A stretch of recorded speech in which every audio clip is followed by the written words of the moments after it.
నిన్న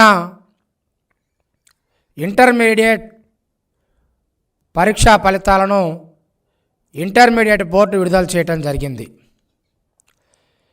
ఇంటర్మీడియట్ ఫలితాలు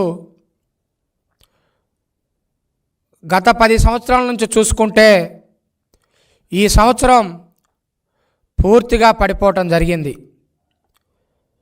పడిపోయినటువంటి ఫలితాల గురించి కారణాలు వెతికేటువంటి ప్రయత్నం చేయకపోగా, వచ్చేటువంటి పరీక్షలనైనా సరే మంచిగా నిర్వహించాలనేటువంటి ప్రయత్నం చేయకపోగా, తండ్రి అధికారంతో ఏర్పాటు చేసుకున్నటువంటి సాక్షి పత్రిక, సాక్షి ఛానళ్ళలో మాత్రం టక్కు టమారా గజకర్ణ గోకర్ణ విద్యలు ప్రారంభించి ఇంటర్మీడియట్ ఫలితాలపైన తల్లిదండ్రుల్లో మసిపూసి మారడికాయ చేసేటువంటి ప్రయత్నం చేస్తూ ఉన్నారు ఈ ప్రభుత్వం.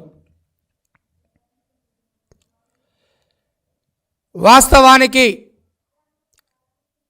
పెద్దలు అంబేద్కర్ గారు, మహాత్మా గాంధీ గారు, పూలే గారు ఎప్పుడు కూడా విద్య గురించి ప్రస్తావించేటప్పుడు ఒక మాట చెప్తారు: సమాజ అభివృద్ధి, సామాజిక అభివృద్ధి, రాజకీయ అభివృద్ధి, ఆర్థిక అభివృద్ధి అన్నీ కూడా విద్య ద్వారానే సాధ్యమని చెప్పేసి అంబేద్కర్ గారు, మహాత్మా గాంధీ గారు, పూలే గారు లాంటి మహనీయులు చరిత్రలో చెప్పడం జరిగింది.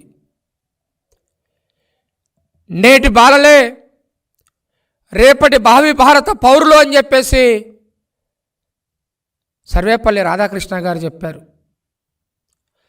దేశ నిర్మాణం, దేశ భవిష్యత్తు తరగతి గదుల్లో తయారు చేయబడుతుంది, తరగతి గదుల్లో నిర్దేశించబడుతుందని చెప్పేసి చెప్పడం జరిగింది. అటువంటి వ్యవస్థ విద్యా వ్యవస్థ, అటువంటి విద్యా వ్యవస్థ మీద కూడా దృష్టి పెట్టలేక ఈరోజు రాష్ట్రంలో దేశం మొత్తం మీద చూసినట్లయితే అత్యధికంగా ఫెయిల్ అయినటువంటి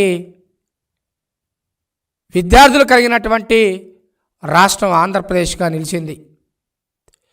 కేవలం 62% మాత్రమే నిన్న ఉత్తీర్ణత సాధించడం జరిగింది. మరీ ముఖ్యంగా ప్రభుత్వ కళాశాలలో అయితే దానికంటే కూడా 20% ఇంకా తక్కువ ఉత్తీర్ణత వచ్చింది. దీనికి కారణం